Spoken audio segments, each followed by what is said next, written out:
మహా ఉన్నతుడైన మా దేవ, లోకరక్షకుడవైన మా ప్రియ పరలోకపు తండ్రి, మీకే వందనాలు, స్తుతులు.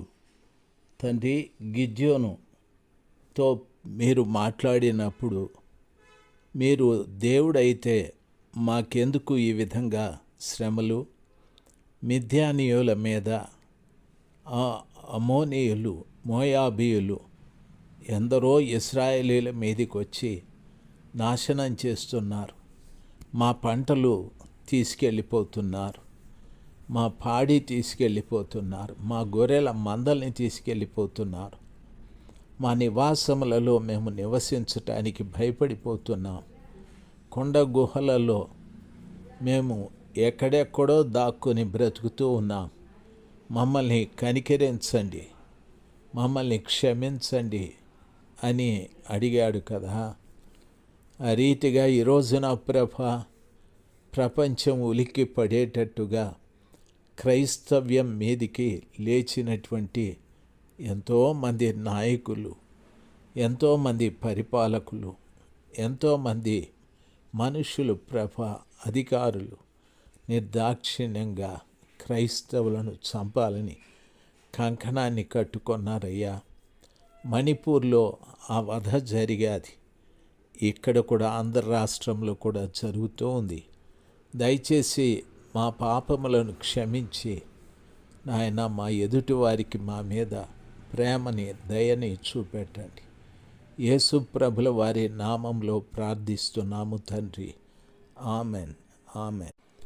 ఏప్రిల్ మాసం 12వ తారీఖు 2025 శనివారం. ప్రియులారా, మొదటి దినవృత్తాంతాల గ్రంథము 28వ అధ్యాయం 5వ వచన ప్రారంభం నుండి. యెహోవా నాకు అనేక మంది కుమారులను దయచేసి ఉన్నాడు. అయితే ఇశ్రాయేలీయులపైనే యెహోవా రాజ్య సింహాసనము మీద కూర్చుండుటకు ఆయన నా కుమారులందరిలో సొలొమోనును కోరుకొని ఆయన నాతో ఇలాగూ సెలవిచ్చెను. నేను నీ కుమారుడైన సొలొమోనును నాకు కుమారునిగా ఏర్పరచుకొని ఉన్నాను.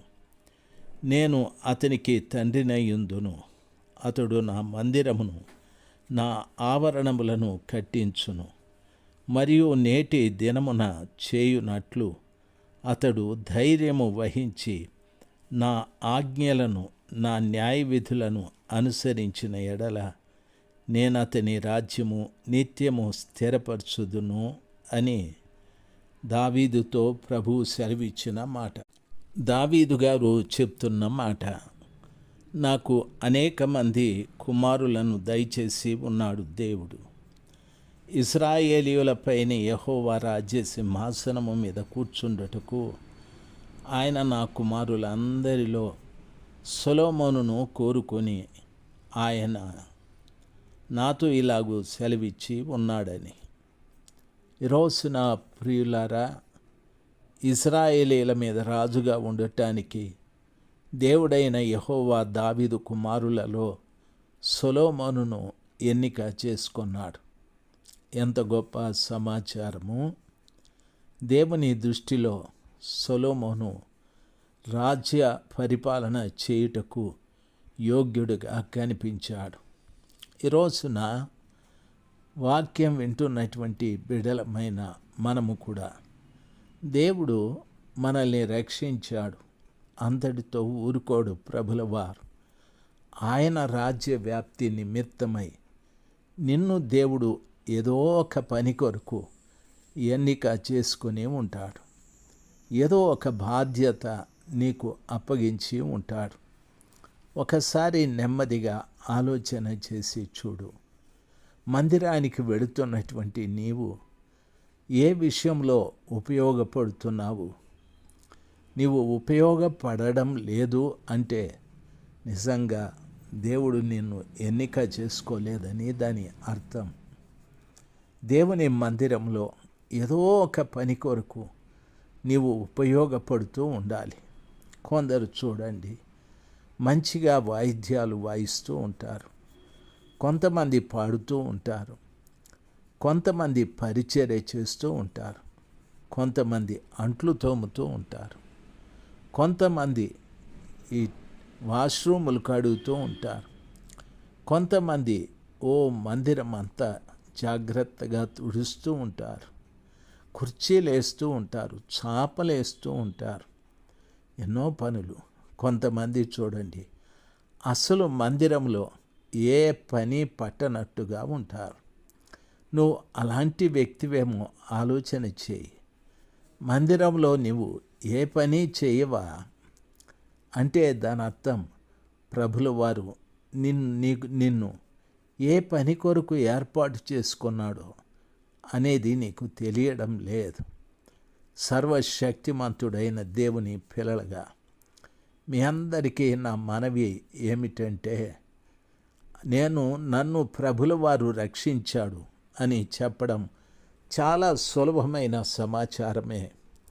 అయితే ప్రభు నిన్ను రక్షించి, నిన్ను కోరుకొని, నిన్ను రక్షించి ఆయన రాజ్య వ్యాప్తి నిమిత్తమై నిన్ను దేని కొరకు ఆయన ఎన్నిక చేసుకున్నాడు అనేది ఆలోచన చేయి.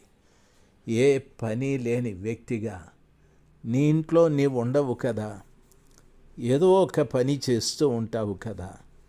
ఏదో ఒక పని చేస్తేనే కదా నీ ఇంట్లో వారికి కూడా నీవు నచ్చుతావు. ఏ పని చేయకపోతే నీ ఇంట్లో వారికి ఎందుకు నచ్చుతావు? నీ ఇంట్లో వారు కూడా నిన్ను అసహించుకోవలసి వస్తుంది. నీ ఇంట్లో వారు కూడా నిన్ను వ్యతిరేకించవలసి వస్తుంది. కాబట్టి ఏదో ఒక పని చేసే బిడ్డగా నీవు ఉండాలి. అప్పుడే నీ ఇంటి వాళ్ళందరికీ నా బిడ్డ ఫలానా పని చేస్తున్నాడని చెప్పుకుంటారు. ఆ రీతిగా మహిమగల దేవుని మందిరంలో కూడా మనం ఏదో ఒక పని చేసి ఆయన రాజ్య వ్యాప్తి నిమిత్తమై తోడ్పడు బిడ్డలుగా ఉండాలి. ఆ రీతిగా నీ ఇంట్లో ప్రతి వారు కూడా దేవుని మందిరపు పనిలో ఆసక్తి కలిగిన బిడ్డలుగా ఉండాలి. చూడండి, ఏలీ న్యాయాధిపతి ప్రవక్త. ఆయన పిల్లలు ఏ బరువు బాధ్యత లేకుండా పెరిగారు. అయితే ఏలీ గారి వయస్సు ముదిరిన తరువాత తన పిల్లల్ని న్యాయాధిపతుల్నిగా చేశారు. న్యాయం తీర్చడం చేతకాక వారు న్యాయాధిపతులుగా ఉండి లంచాలు పుచ్చుకోవడం ప్రారంభించారు. ఎంత పనికిరాని తనమది! దయచేసి గమనించాలి. బాధ్యతలు లేవు. ఆ తరువాత సమూయేలు పిల్లల రీతిగా చేశారు. ఏలీ పిల్లల సంగతి కూడా చూడండి. హోప్ని ఫీనెహాసులు వారు ఉపయాజకులుగా పనిచేయాలి. అయితే వారు ఉపయాజకులుగా పని చేయలేదు. చేశారు, కానీ మాంసం మీద, మందిరానికి వచ్చే స్త్రీల మీద వారి దృష్టి పెట్టుకొని చెడిపోయారు కదా, పాడైపోయారు కదా. వారి మూలాన దేవుని మందసం ఇశ్రాయేలు ప్రజలకు దూరం అయిపోయాది కదా. దరిదాపు 20 సంవత్సరాలు పైబడి ఇశ్రాయేలీయులకు మందిరంలో మందసం లేకుండా పోయాది కదా. ఈ రీతిగా మనము బాగా గమనించాలి.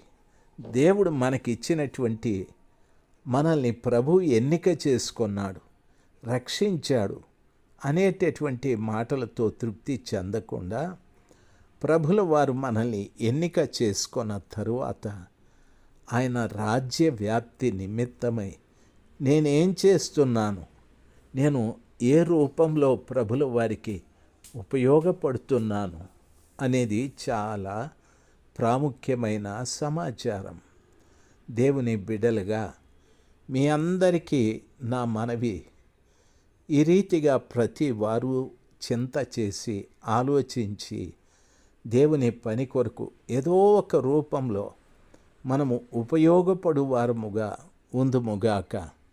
సర్వశక్తిమంతుడైన దేవుని యొక్క మహాకనికరం మీ మీదను మీ ఇంటిలో ఉన్న ప్రతి వారి మీదను కుమ్మరించబడునుగాక. Amen, amen. దేవుడు మిమ్మల్ని దీవించుగాక. 5వ వచనము పూర్తయ్యాది. ఆమెన్.